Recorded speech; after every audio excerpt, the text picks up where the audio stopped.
Tletin ċiklist mill-Fondazzjoni Alive jinsabu f'nofs l-Sfida biex jaqtfu 1200 kilometru li bdew minn Oslo u baqgħu sejrin f'diversi bliet u rkula fin-Norveġja, fid-Danimarka, il-Ġermanja u l-Olanda biex finalment itemmu din l-avventura tomorhom f'Amsterdam.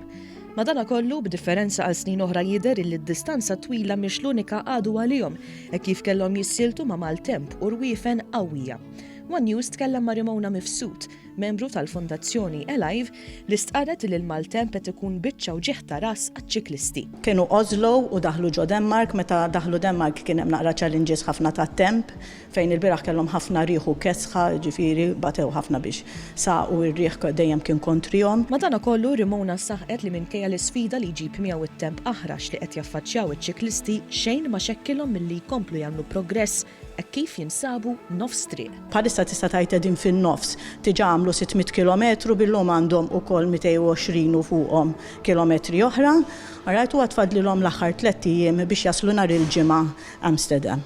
L-għan prinċipali ta' din l-isfida hija li jinġabru fondi għar-riċerka tal-kanċer fl-Università ta' Malta. Fil-fatt, Rimona spjegat kif fl-aħħar 7 snin il-fondazzjoni rnexxilha tiġbor aktar minn €900,000 għal dan il-għan. Over the last 7 years tiġà ġbarna kważi €900,000 u tajna lill-Università. Kien hemm ċerti proġetti illi ġew finanzjati wkoll minn naħa tal-Alive u bħalissa hemm 6 proġetti oħra illi ħanerġgħu niffinanzjaw illi ħajibdew f'dan iż-żminijiet. Il-pubbliku jista' jagħti d-donazzjonijiet tiegħu online kemm billi jaċċessa s-sit uffiċjali tagħhom kif ukoll minn fuq il-paġna uffiċjali fuq Facebook.